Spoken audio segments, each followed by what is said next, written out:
성령 세례라는 제목으로 함께 은혜를 나누겠습니다. 오늘은 우리가 침례를 하는 날입니다. 침례하면 여러분들이 흔히 말하는 물 속에 잠겨서 다시 일어나는 그런 것을 생각하기 쉽습니다. 그렇습니다. 어떤 교단은 세례라는 이름을 쓰고 부어주었다라는 말을 따라서 세례, 씻어주신다 세례 가능하고요. 또 예수님께서 요단강 물에서 이 침례를 받으신 것을 생각하면 또 침례가 맞겠죠. 저렇게 침례를 하는 것은 지금 침례를 받으시는 분이 예수님입니다. 교회 나오신 지 얼마 안 되는 분들은 침례를 주는 분이 예수님이라고 생각할 수 있어요. 근데 침례를 받으시는 분이 예수님입니다. 예수님께서 내가 왜 침례를 받아야 하는가 하지 않으셨고요. 또 도리어 세례 요한은 제가 드려야 되는데 라고 말을 하더라고요.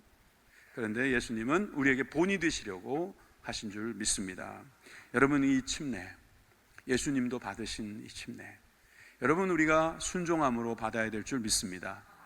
오늘 여러분들 마음속에 그런 하나님을 향한 간절한 사랑과 순종의 모습이 있기를 주님의 이름으로 축원합니다. 마태복음 3장 16절에서 17절에 보면 예수님이 세례를 받으실 때 이러한 모습이 있었다고 기록하고 있습니다. 예수께서 세례를 받으시고 곧 물에서 올라오실새 하늘이 열리고 하나님의 성령이 비둘기같이 내려 자기 위에 임하심을 보시더니 하늘로부터 소리가 있어 말씀하시되 이는 내 사랑하는 아들이요 내 기뻐하는 자라 하시니라. 예수님께서 세례를 받으시는 그 모습은 너무나 영광스러운 모습이었습니다. 아버지 하나님께서 아들 예수님에게 하신 고백을 보셨습니까? 내 사랑하는 아들이다. 내가 이를 기뻐하노라. 여러분, 우리가 자녀들을 가지고 볼 때 사랑은 할 수 있습니다. 그런데 어떨 때 보면 기쁘지가 않아요.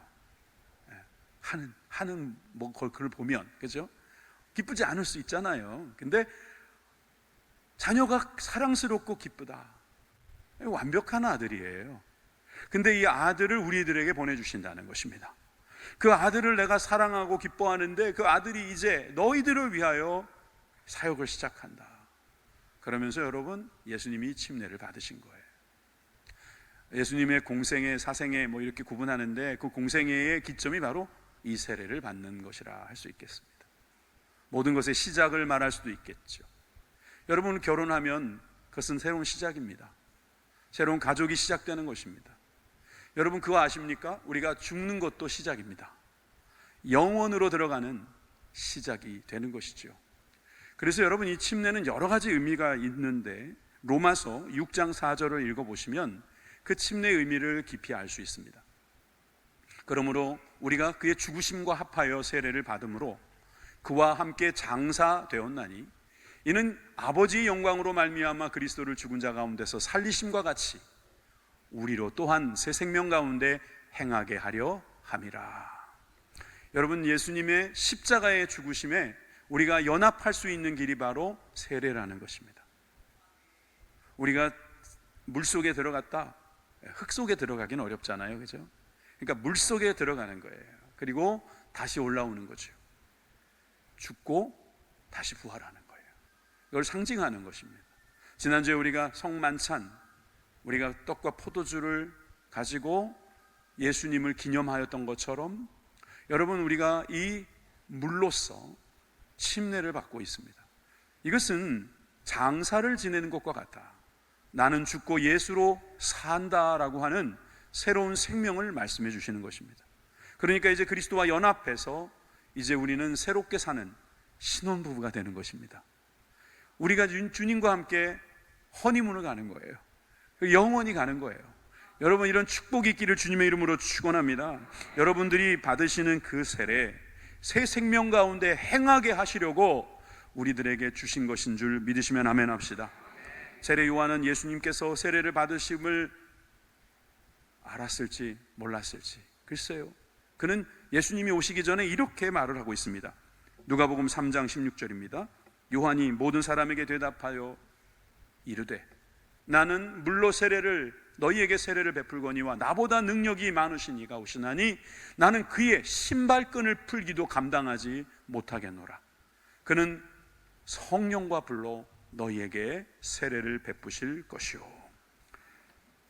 세례 요한이 자기가 하는 것은 물로 하는 것이지만 예수님께서 하시는 것은 불과 성령과 불로 하시는 것이다 그랬어요.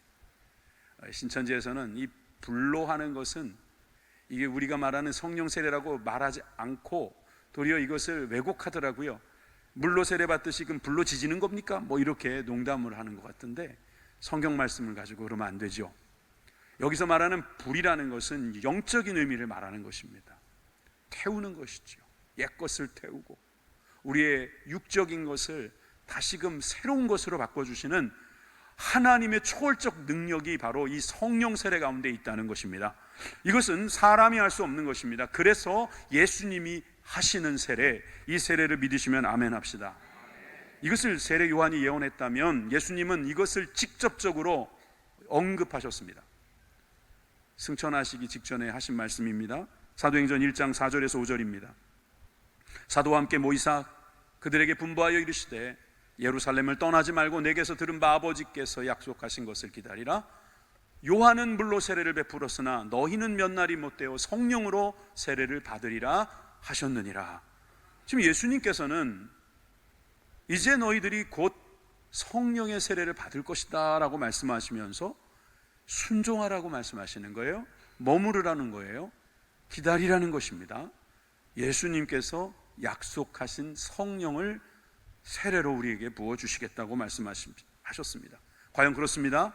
오순절 날이 이르렀을 때 거기에 모인 모든 제자들이 성령의 세례를 받습니다. 여러분, 그 불과 같은 모습의 성령, 바람 같은 성령이 그들 가운데 임했을 때 성경은 이렇게 기록합니다. 사도행전 2장 33절입니다. 하나님이 오른손으로 예수를 높이시매 그가 약속하신 성령을 아버지께 받아서 너희가 보고 듣는 이것을 부어주셨느니라. 성령을 부어주셨다. 성령 세례를 받았다라고 하는 것입니다. 유대인들이 거기에 모인 예수님의 제자들이 성령의 세례를 받았습니다.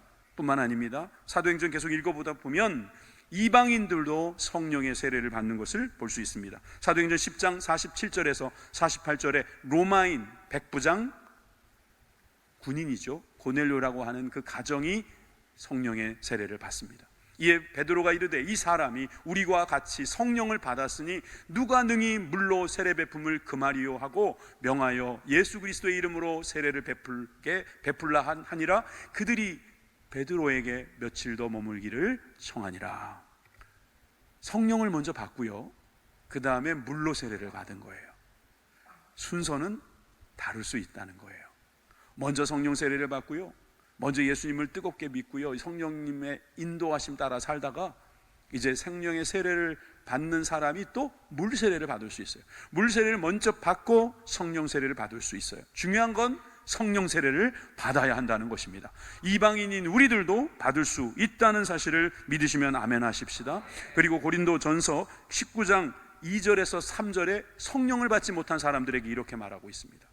이르되 너희가 믿을 때에 성령을 받았느냐? 이르되 아니라 우리는 성령이 계심도 듣지 못하였노라. 바울이 이르되 그러면 너희가 무슨 세례를 받았느냐? 대답하되 요한의 세례니라. 예수님도 받으신 그 요한의 세례 그들이 알고는 있습니다. 그런데 예수님이 주시는 세례, 성령 세례는 모르더라는 거예요. 신앙생활 하다 보면 그런 분들 많아요. 아, 이게 기독교 윤리 좋은 거야. 봐봐, 선진국들이나 문명이 들어간 나라를 보면 기독교 윤리가 있잖아. 그 기독교 윤리대로 사는 건 나쁘지 않지. 나도 기왕에 종교를 갖는다면 이 기독교 윤리 좋아. 여기서 내가 자리를 한번 잡아보리라. 좋은 생각인데 더 좋은 생각을 말씀드리죠. 성령을 받으셔야 합니다. 성령을 받지 않고 성령과 관계없이 산다는 것은 사실 죄송하지만 껍데기입니다. 우리가 휴대폰을 들고 다니는데 이 휴대폰에 소프트웨어가 깔려 있습니다. 아시죠? 예. 전 잘 몰라요. 뭐 아이폰은 아이폰에 소프트웨어가 있을 것이고 갤럭시는 갤럭시대로 소프트웨어가 있을 거예요. 그런데 그 소프트웨어가 안 깔려 있다고 생각해 봅시다. 아니면 거기에 전원이 들어오지 않는다 합시다. 그럼 무슨 소용이 있습니까? 그건 도리어 짐만 될 뿐입니다. 거기에 소프트웨어가 있어야 돼요. 마찬가지로 우리 사람도 마찬가지입니다. 그냥 껍데기만 있는 것은요, 휴대폰도 그냥 못 쓰는 거면은 망치처럼 쓸 수도 있습니다. 무언가에 깔아놓을 수도 있고요, 심지어 라면 먹을 때 받침대로도 괜찮을 겁니다. 여러분, 우리가 사람이 성령을 받지 못하면 참 사람답지 않을 수 있습니다. 참된 사람이 되기 위해서는, 참된 그리스도인이 되기 위해서는 성령을 받으셔야 합니다. 여러분이 성령을 받으시면 성령을 세례를 받았다 이렇게 말을 하는데, 오늘 본문은 성령 세례를 세 가지로 나누어 받는다는 것을 알 수 있습니다. 첫째는 복음을 들으라는 겁니다. 복음을 들으라는 말은 다른 말로 복음을 믿으라, 복음을 순종하라. 우리 지난주에 믿고 순종하니, 복음을 들은 사람, 복음이라는 하나님의 말씀을 듣는다라는 것이 먼저라는 거예요. 성령 세례가, 성령자만 들어가면 여러분 약간 알러지 반응 있는 분들이 우리 교회 말고 다른 교회 많아요. 그래가지고 뭐 성령 받으면 막 요란하다는 거예요. 시끄럽다는 거예요. 막 진동도 오고 뭐 좀 신들린 것 같다는 거죠. 그 신들린다의 그 신도 영인가요? 근데 그 영은 악한 영이고, 여러분, 이 성령님은 거룩한 영이시죠. 이 영을 받기 위해서는 우리가 먼저 받아야 될 게 있다는 게 이 성경의 말씀입니다. 바로 복음입니다. 하나님의 말씀입니다. 그 말씀을 우리들에게 부어주시는 것이죠. 오늘 본문의 배경이 되고 있는 이 사마리아에는 빌립이 내려왔습니다. 여러분, 빌립이라는 사람은 사실 알고 보면 집사예요. 사실 집사라는 그 호칭이 성경의 그 뒤에, 이제 사도행전 뒤에 나가보면 알 수는 있는데, 원문에도 보면 그 또 집사라는 표현이 없습니다. 그런데 우리는 이제 집사라고 부르기를 좋아하지요. 여러분이 스데반도 죽고 사실은 설교를 너무 정말 올바로 했는데 그것을 듣고 분노한 사람들에 의해서 그는 돌에 맞아 죽습니다.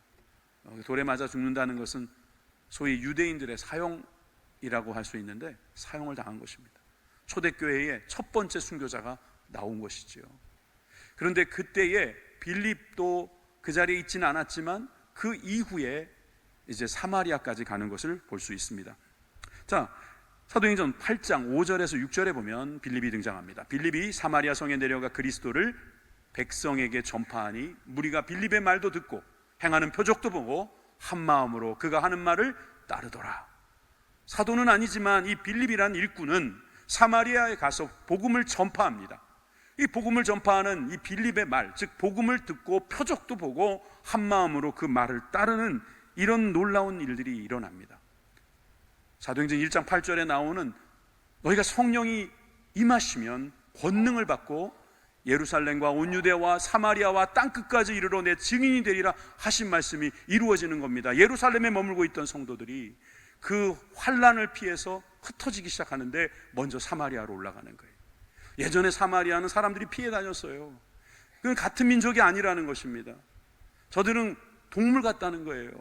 제가 점잖게 말해서 동물이지, 동물 중에 우리가 우습게 여길 때 쓰는 말 있잖아요. 그런 존재로 봤던 이 사마리아를 들어가는 거예요. 거기에서 복음을 전하는 거지요. 이런 전할 때에 빌립이 이 사마리아에서 일어난 일들이 오늘 본문에 나오고 있어요. 12절에서 13절에 이렇게 기록하지요. 빌립이 하나님 나라와 및 예수 그리스도의 이름에 관하여 전도함을 그들이 믿고, 전했으니까 받았고 들었고 믿었고, 그리고 나니까 세례를 받는 거예요. 오늘 세례 받는 것처럼 세례를 받고, 시몬이 또 믿었대요. 여기서 말하는 시몬은 베드로 시몬이 아닙니다. 다른 시몬입니다. 세례를 받은 후에 전심으로 빌립을 따라다니며 그 나타나는 표적과 큰 능력을 보고 놀라니라. 빌립이 전한 복음이 그의 마음에 들어오니 이 시몬이 따라다니고 거기에서 표적을 보고 그가 완전히 바뀌는 거죠. 이 시몬은 또 어떤 사람입니까? 본문의 앞쪽을 살펴보면 시몬에 대해서 이렇게 설명합니다. 9절에서 10절입니다. 그 성에 시몬이라는 사람이 전부터 있어 마술을 행하여 사마리아 백성을 놀라게 하며 자칭 큰 자라 하니 낮은 사람부터 높은 사람까지 다 따르며 이르되 이 사람은 크다 일컫는 하나님의 능력이라 하더라. 뭐 요즘에도 뭐 좀 잘하면 무슨 느님이라고 하대요. 뭐 갓생, 뭐 갓 어쩌고 저쩌고 붙이더라고요.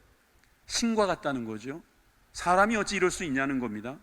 그런데 이 시몬, 이 마술사 시몬은 그런 대단한 능력을 가진 사람입니다. 요즘 말하는 이 마술, 소위 마술 기구를 가지고 눈속임을 하는 그런 마술은 아닌 것 같습니다.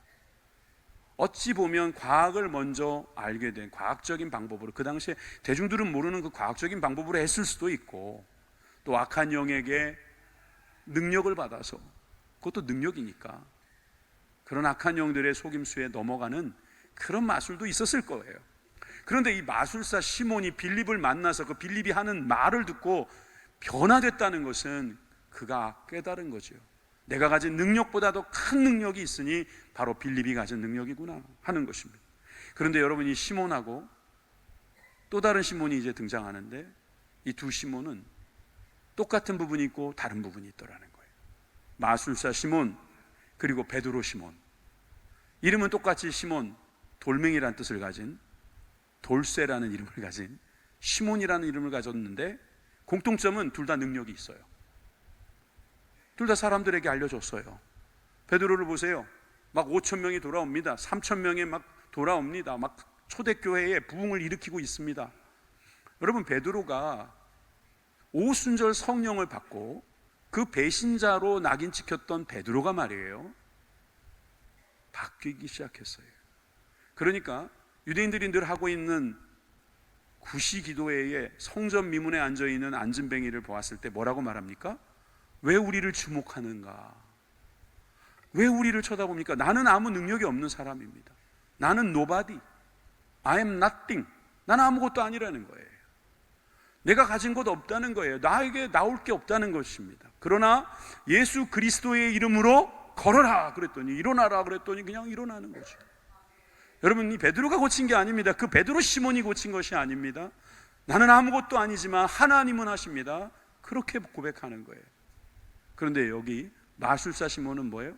자칭 큰 자예요. 스스로 자기를 높여요. 다른 점이 뭡니까? 두 사람의 스스로 높이지 않고 스스로를 높이고. 여러분, 이렇게 성령을 받은 사람은 스스로를 높이지 않아도 능력이 나타나요. 그런데 성령을 받지 않고 자칭 높이는 사람은 결과적으로 자신이 어떠한 존재인지를 깨닫게 된다는 것입니다.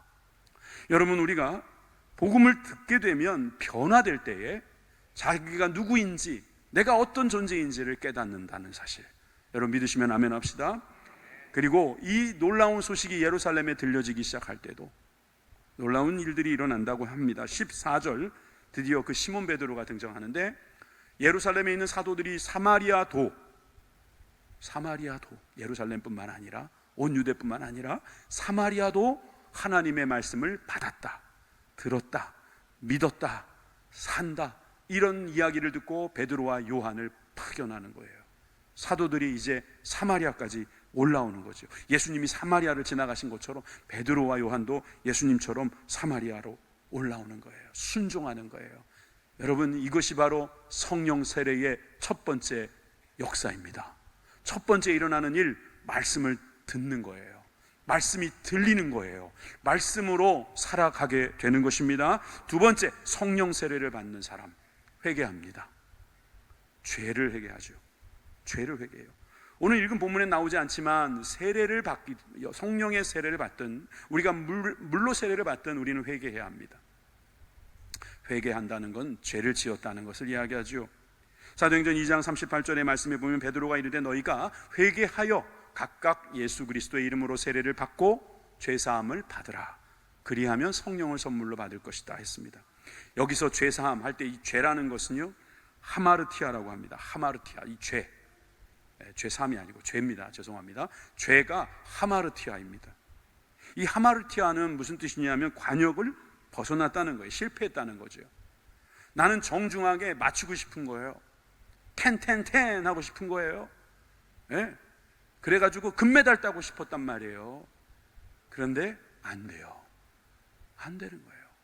그게 하마르티아라는 거죠. 왜 안 돼요? 바람이 불어요. 바람이. 난 분명히 정조준 했는데 바람이 부는 거예요. 그리고 손이 떨려요. 힘이 없어가지고 달달달달달달 떨려요. 보셨죠? 저만 봤나요? 안 보신 것처럼 그렇게 시침이 뚝 떼고 계세요? 달달달달 떨립니다. 그리고 날아갈 때도 막 바람이 갑자기 불다 안 불다 그래요. 더 기가 막힌 것은 표적이 왔다 갔다 해요. 또 기준이 왔다 갔다 하는 거예요. 죄를 안 지을래야 안 지을 수가 없는 상황이죠. 왜 죄를 짓습니까? 그래서 죄를 짓는 것입니다. 관역을 벗어나듯이 우리가 실패하는 거예요. 마음은 원이로되 육신이 연약한 거예요. 어떨 때 마음도 없어요. 솔직히 죄의 달콤함을 못 이겨요. 여러분, 이 죄에게 능력이 있어요. 여러분, 어둠에도 능력이 있다는 걸 아십니까? 어두운 데 가보세요. 조심스럽잖아요. 어디 부딪힐까 봐. 게다가 뭐가 튀어나올 것 같잖아요. 여러분, 이게 힘이에요. 어두움도 힘이란 말이에요. 어둠이 주는 죄, 마귀가 주는 죄, 악한 영이 주는 죄, 이 죄를 어떻게 해결해야 됩니까? 감추면 돼요? 없다고 무시하면 돼요? 어디다 묻어놓으면 됩니까? 누구한테 줘버립니까? 아니라고 시침이 뚝 될 겁니까? 아닙니다. 해결 방법이 있다는 거예요. 어떻게 해요? 알면서 왜 또 시침이 뚝 떼세요? 회개하라는 거예요. 그죠? 죄의 문제는 어떻게 한다? 회개하면 된다. 여기 회개한다는 말이 메타노에오라는 말인데요, 이 두 개의 단어가 합쳐진 거예요. 메타라는 말은요, 후회라는 뜻이에요. 뒤에. 그 다음에 노에오, 기네스코라는 말에서 나온 건데 생각하다라는 말이라서 후에 생각하다, 후회하다, 후에 뉘우치다, 이 말이에요. 여러분, 우리가 죄를 짓고 회개해야 된다는 거예요. 그럴 때 성령을 선물로 받습니다. 성령의 선물을 받습니다. 여러분, 회개하십시오. 난 회개할 게 없는데. 그런 분들이 계시면은요, 성령님을 의지하십시오. 어찌 보면 성령을 받으시는 분은 자기가 죄인이라는 걸 바로 인정해요. 근데 성령님이 없으신 분들은 내가 무슨 죄인이야? 남들 다 하는데 뭐. 그게 무슨 죄야? 그 정도 안 하고 어떻게 살아? 다 그렇게 해서 문제가 커지는 거 아니겠습니까? 죄의 나비 효과라고 아시나요? 이제 곧 태풍이 몰려오겠죠? 태풍의 시작은 나비가 한번 펄럭거린 것 때문에 시작된다는 거예요. 그 나비, 그 얇고 얇은 그 나비의 날개 하나만 싹 움직였는데 이게 바람이 돼가지고 점점점 나중에 태풍이 되는 거예요. 죄가 안 그럴 것 같습니까? 내가 한번 딱 흘겨봤는데 그게 오해에 오해를 낳고 계속해서 미움으로 나중에는 서로 죽이고 멸망시키는 일로 나갈 수 있단 말이에요. 여러분, 그러므로 우리는 이 성령을 받기를 원한다면 회개해야 합니다. 우리는 모두 다 죄인입니다. 죄로서 죄를 해결할 수 없습니다. 죄는 주님 앞에 가지고 나와서 회개해야 합니다. 이 죄의 문제를 회개함으로 변화시킬 수 있다는 것은 너무나 큰 말씀입니다. 왜냐하면 이건 하나님만이 하실 수 있는 말씀이거든요. 에스겔 36장 25절에서부터 말씀을 한번 읽어볼까요? 시작. 맑은 물을 너희에게 뿌려서 너희로 정결하게 하되 곧 너희 모든 더러운 것에서와 모든 우상 숭배에서 너희를 정결하게 할 것이며 또 새 영을 너희 속에 두고 새 마음을 너희에게 주되 너희 육신에서 굳은 마음을 제거하고 부드러운 마음을 줄 것이며. 여기까지 읽었는데요, 맑은 물, 이 물, 세례 이야기로 했지만 또 성령 세례 이야기하는 중이지만 여러분, 이 물, 맑은 물, 이것이 눈에 보이는 그 물일 수도 있고, 그러니까 그것은 우리가 이해하기 좋도록 한 그 물이겠죠. 그러나 진정한 의미의 물은 우리를 정결하게 하는 하나님의 능력이라는 것이죠. 이건 누가 말할 수 있어요? 이건 우리를 창조하신 분만 하실 수 있는 말이에요. 창조주께서 정결하게 할 수 있는 물을 가지고 있다. 그 물은 우리를 더러운 곳에서와 우상 숭배에서 우리를 깨끗하게 하는 것이다. 그렇게 되면 26절에 새 영을 너희 속에 두고 새 마음을 우리들에게 주시겠다는 거예요. 그러면 우리 굳은 마음들이 사라지고 부드러운 마음이 된다는 것입니다. 하나님의 말씀입니다. 에스겔 36장 27절에서 28절에도 보니까 또 내 영, 하나님의 영, 성령을 우리 속에 두어서 우리로 내 율례를 행하게 한다. 주님의 말씀을 행하게 하신다는 거예요.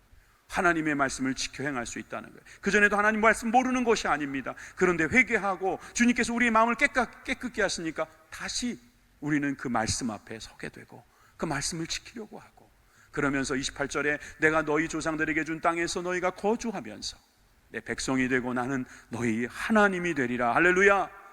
우리의 하나님, 우리는 하나님의 백성, 우리가 하나로 되는 놀라운 축복이 있다는 사실을 믿으시기 바랍니다. 그러려면 회개해야 된다는 거예요. 회개. 후회하는 겁니다. 돌이키는 것입니다. 그런데 돌이키고 후회하면서 가만히 있으면 안 돼요. 돌아가야 돼요. 탕자가 돌아갑니다. 그가 돌아가지 않는 방법도 있었습니다. 쥐엄 열매라도 얻어먹는 겁니다. 처음에는 안 좋겠지만 어떻게 해가지고 얻어먹기 시작하고 쥐엄 열매가 맛있어지고 그 쥐엄 열매라도 계속 먹자. 뭐 돼지면 어떠냐, 닭이면 어떠냐, 그리고 걔네들하고 친구 삼아서 거기서 머물러서 그지같이 살면 살 수 있지요. 근데 뭐가 떠올라요? 생각이 나야 돼요. 내가 누구냐는 거예요. 내가 부잣집 도련님인데 내가 이러고 있으면 되냐? 후회하는 거죠. 회개하는 겁니다. 돌아가는 거예요. 근데 여기까지도 세상의 말과 똑같아요. 그런데 중요한 건 이겁니다. 돌아갔을 때 아버지가 기다리고 있다는 거예요. 그냥 아버지만 기다리고 있으면 안 돼요. 아버지께서 복권을 시켜줘야 돼요. 회복을 시켜줘야 돼요. 할렐루야. 여러분, 하나님께서 우리에게 주시는 회개는 그런 능력이 있는 회개입니다. 그냥 돌이키고 후회하고 아이고 내가 잘못 살았네, 낙심하는 것이 아니라 이제 주님께로 돌아가서 다시금 하나님의 자녀답게 살아가는 것인 줄 믿으시면 아멘 합시다. 마가복음 1장 8절에도 나는 너희에게 물로 세례를 베풀었거니와 그는 너희에게 성령으로 세례를 베풀 것이다. 저기서 그는 누굽니까? 바로 예수님입니다. 예수님의 피로 우리를 깨끗이 씻어주시는 성령의 세례를 받는 저와 여러분들이 되길 바랍니다. 사도행전 2장 38절에 베드로가 이르되 너희가 회개하여 각각 예수 그리스도의 이름으로 세례를 받고 죄사함을 받으라. 그리하면 성령의 선물을 받으리니. 여러분, 베드로의 설교에서 그 오순절 날에 앉아있던 사람들, 거기에 있었던 사람들에게 성령의 선물을 받으려면 먼저 회개하라는 겁니다. 예수님께서 회개하라고 하셨습니다. 여러분이 회개하면 돌아간다는 것인데 말씀을 듣고 자신이 해야 될 돌이킴, 순종으로 주님께로 돌아가는 저와 여러분들이 되길 바랍니다. 또한 마태복음 3장 11절 같이 읽어봅시다. 시작. 나는 너희로 회개하게 하기 위하여 물로 세례를 베풀거니와 내 뒤에 오시는 이는 나보다 능력이 많으시니 나는 그의 신을 들기도 마땅하지 못하겠노라. 그는 성령과 불로 너희에게 세례를 베푸실 것이요. 세례 요한은 그 세례가 회개의 세례라고 이야기합니다. 그래서 물로 더러운 것을 씻듯이 우리가 하나님 앞에 회개하는 것이 필요하다. 그것이 바로 주님을 예비하는 것이고 주님을 맞이하는 것이다. 여러분들이 좋은 분을 여러분들 집에 모실 때 깨끗이 청소하듯이 우리의 마음을 깨끗이 씻어내는 것, 이것이 바로 우리가 먼저 해야 될 일임을 믿으시기 바랍니다. 여러분, 여기에는 여러분들이 계십니다. 그런데 똑같은 것이 있습니다. 다 회개하셔야 합니다. 나는 예배라고 말하지 마십시오. 여러분들이나 저나 다 회개해서 주님께로 돌아가야 합니다. 우리가 주님 앞에 부끄러움이 없는지 다시금 돌아보는 성령의 사람들, 회개하는 영을 받으시기를 주님의 이름으로 축원합니다. 여러분, 고린도전서 12장 13절에 보면 우리라는 표현이 들어옵니다. 그리고 다 한 성령으로 세례를 받았다고 하는데 그들이 누구냐면 유대인이나 헬라인이나 종이나 자유인이라는 거예요. 누구라도 상관없다는 겁니다. 회개하면 그가 종이든지 자유자든지 그가 유대인이든지 헬라인, 이방인이든지, 이걸 뒤집어 이야기하면 회개 안 하면 아무리 유대인일지라도 아무리 자유인이라 할지라도 결국 그 죄의 문제로 인하여 멸망받을 수밖에 없으니 주님께서 우리에게 성령으로 세례를 받을 때 회개하라고 하시는 거예요. 제가 어떤 분들이 회개하는 거 보니까 막 눈물 흘리는데, 저도 예전에 회개 성령 세례 처음 받을 때 그냥 왜 그렇게 눈물이 나는지요. 저하고 똑같은 경험을 하는 거예요. 옛날에 거짓말했던 거 생각이 나는 거예요. 예?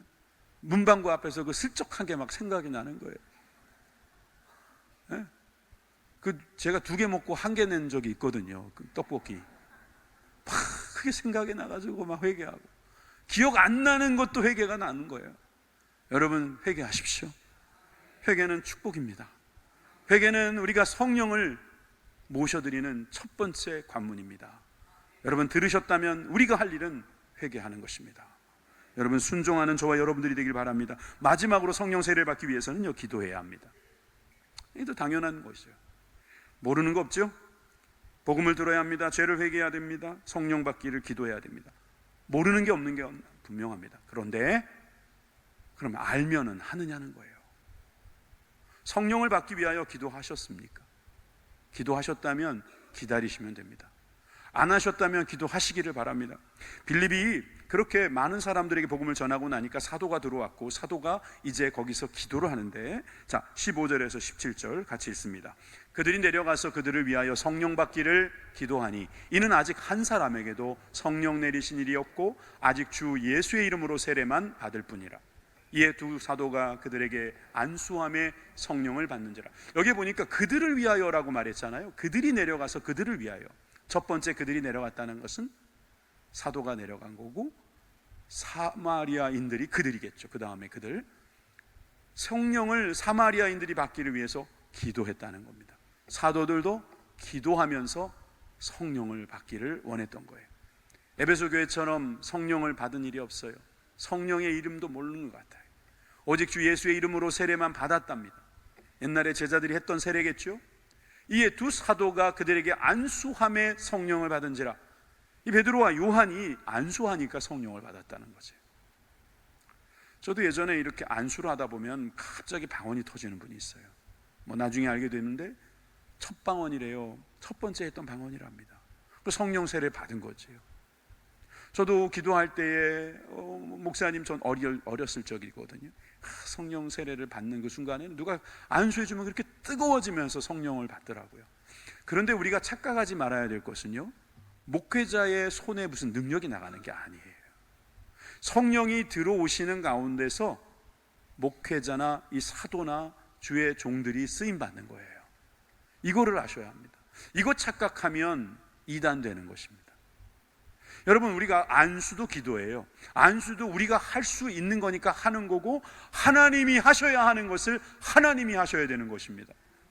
기도는 우리가 가장 잘할 수 있는 것입니다. 여러분들은 손가락 잘라서 성령 받고 싶지 않으실 겁니다. 그죠? 여러분들이 여러분 재산의 10분의 9를 들여서 성령을 받고 싶지는 않을 겁니다. 아니, 난 그렇게라도 받고 싶어요. 대단하십니다. 그런데 그렇게 할 필요 없어요. 여러분들 기도하셔요. 기도하시면 돼요. 안수를 받으세요. 기도가 안 될 때 안수도 받으세요. 근데 안수만 받고 기도 안 하고 그러지 마세요. 안수도 받고 기도도 하세요. 성령님이 하시도록 요청하시고 두드리시기를 주님의 이름으로 축원합니다. 여러분, 베드로가 안수했을 때 성령을 받았다. 여러분, 바울도요. 사도행전 19장 6절에 보니까 바울이 그들에게 안수함에 성령이 그들에게 임하심으로 방언도 하고 예언도 했다. 성령이 오셔서 방언도 하고 예언도 하고 모든 것을 성령의 능력으로 하게 해주려고 할 때 바울이 안수한 거예요. 하나님이 하셨다는 것을 보여주는 장면이죠. 그런데 이 장면을 보고요, 시몬이라는 그 마술사가 오호라, 이거 참 기가 막히군 하는 생각을 한 것 같아요. 그가 마술사였다고 했어요. 자기에게 어떤 능력이 있었는지는 그도 알 겁니다. 그런데 자기의 능력보다 더 큰 능력을 보았으니 가지고 싶었겠죠. 사도들이 안수를 하니까 막 성령의 역사가 일어나는 걸 보니까 이 능력도 내가 얻었으면 좋겠다. 그래서 하는 말이 18절에서 19절에 나옵니다. 시몬이 사도들의 안수로 성령 받는 것을 보고 돈을 들여 이르되 이 권능을 내게도 주어 누구든지 내가 안수하는 사람은 성령을 받게 하여 주소서.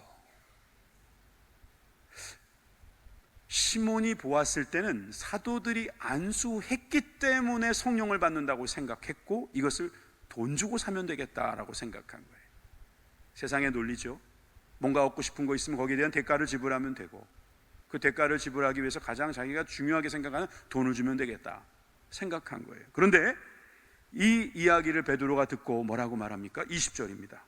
베드로가 이르되 내가 하나님의 선물을 돈 주고 살 줄로 생각하였으니 내 은과 내가 함께 망할지어다. 하나님 앞에서 내 마음이 바르지 못하니 이 도에서 내가 관계도 없고 분깃될 것도 없느니라. 하나님의 선물, 성령님의 은사를 돈 따위로 사겠다는 생각, 그 돈도 사실 지 것도 아니면서 하나님의 것인데, 하나님이 재물을 얻는 능력도 주셨는데, 근데 그거 샀다고 또 자기 거라고 얼마나 우기겠습니까? 그래서 이단 되는 거예요. 이런 시몬 같은 사람이 꼭 이단이 되는 거예요. 그러니 이것은 단호하게 하나님의 뜻이 아닌 것을 분명하게 줬습니다. 물론 시몬이 이 일이 일어나지 않게 해달라고 이야기하고 사도는 회개하라고 권면합니다. 여러분, 그렇습니다. 우리는 우리의 능력으로 성령의 세례를 받는 것이 아닙니다. 전적으로 하나님의 은혜입니다. 오늘 찬양처럼 놀라운 은혜인 줄 믿으시길 바랍니다. 그 놀라운 은혜는 한 가지 방법밖에 없습니다. 기도라는 방법밖에 없어요. 그걸 얻는 방법은요, 그 은혜를 구하십시오. 주님께서 주시는 성령이라는 놀라운 은혜를 받으시는 저와 여러분들이 되길 주님의 이름으로 축원합니다. 누가복음 11장 13절에 너희가 악할지라도 좋은 것을 자식에게 줄 줄 알거든 하물며 너희 하늘아버지께서 구하는 자에게 성령을 주시지 아니하시겠느냐. 요한일서 5장 14절에 그를 향하여 가진 바 담대함이 이것이니 그의 뜻으로 무엇을 구하면 들으심이라. 그의 뜻대로, 즉 성령을 받으라. 성령을 주시기를 원하시는 주님의 뜻을 가지고 여러분 구하십시오. 그러면 들어주십니다. 교회 오면 하는 기도가 하나님이 가지고 계시는 그 재물, 건강, 또 자녀들의 잘됨, 그것만 구하는 거라면 여러분 너무 많이 놓치고 있는 겁니다. 집에 가서 아이들을 보면 아이들은 제가 가지고 온 선물에 관심이 많습니다. 그래서 이걸 가지고 들어가면 애들이 이거를 홀라당 집어서 방으로 들어가 버립니다. 사실은 이것을 갖고 온, 이것을 얼마든지 줄 수 있는 부모를 놓친 것이죠. 유아적인 모습이고 유치할 수 있다는 거예요. 어린아이 신앙이라고 할 수 있죠. 여러분, 우리는 하나님을 받아야 합니다. 이것이 바로 성령 세례예요. 성령 세례를 받으신 분들은 아멘 하십시다. 그리고 성령 세례를 받으신 분들은 성령의 충만함을 받으시길 바라요. 사실 성령으로 산다는 거는요, 내가 원하는 것을 하지 않는 거예요. 내가 원하는 것이 안 되게 하는 거예요. 목사님, 이게 무슨 말씀을 그리 하십니까? 원하는 대로 된다고 그래도 지금 받을까 말까 한데, 원하는 대로 되지 않게 하기 위해서 성령을 받아야 된다고? 말도 안 되는데. 성경에 그런 게 어디 나와? 갈라디아서 5장 17절을 함께 읽어보겠습니다. 찾으려고 했는데 우리 파워포인트 해주시는 형제님이 자매님인지도 몰라요. 참 사랑이 많아서 찾아줬는데, 여러분 갈라디아서 5장 17절 여러분 펜이 있으면 어디다 적어 놓으세요. 그리고 나중에 꼭 한번 읽어보시고 생각해 보세요. 육체의 소욕은 성령을 거스리고 성령은 육체를 거스리나니 이 둘이 서로 대적함으로. 마지막 줄은 같이 읽읍시다. 시작. 다시 한번요. 우리가 원하는 것을 하지 못하게 하려고 성령을 받는 거예요. 우리가 원하는 것 하면 육체의 소욕대로 하는 건데, 그러면 망하는가? 그러면 죽으니까? 그러면 주님과 멀어지니까? 우리의 육체의 소욕대로 하는 그 원함, 그거 말고 성령님께서 원하시는 대로 나를 사랑하시고 그 아들까지도 아끼지 아니하신 그 하나님의 영 성령님, 우리를 위해 십자가에 죽으신 예수님의 영 성령님이 원하시는 대로 살아가는 것, 그것이 성령 충만인 줄 믿으시면 아멘 합시다. 여러분, 성령 충만, 성령 세례, 성령의 임재 가운데 살아가는 저와 여러분들이 되길 주님의 이름으로 축원합니다. 기도하겠습니다.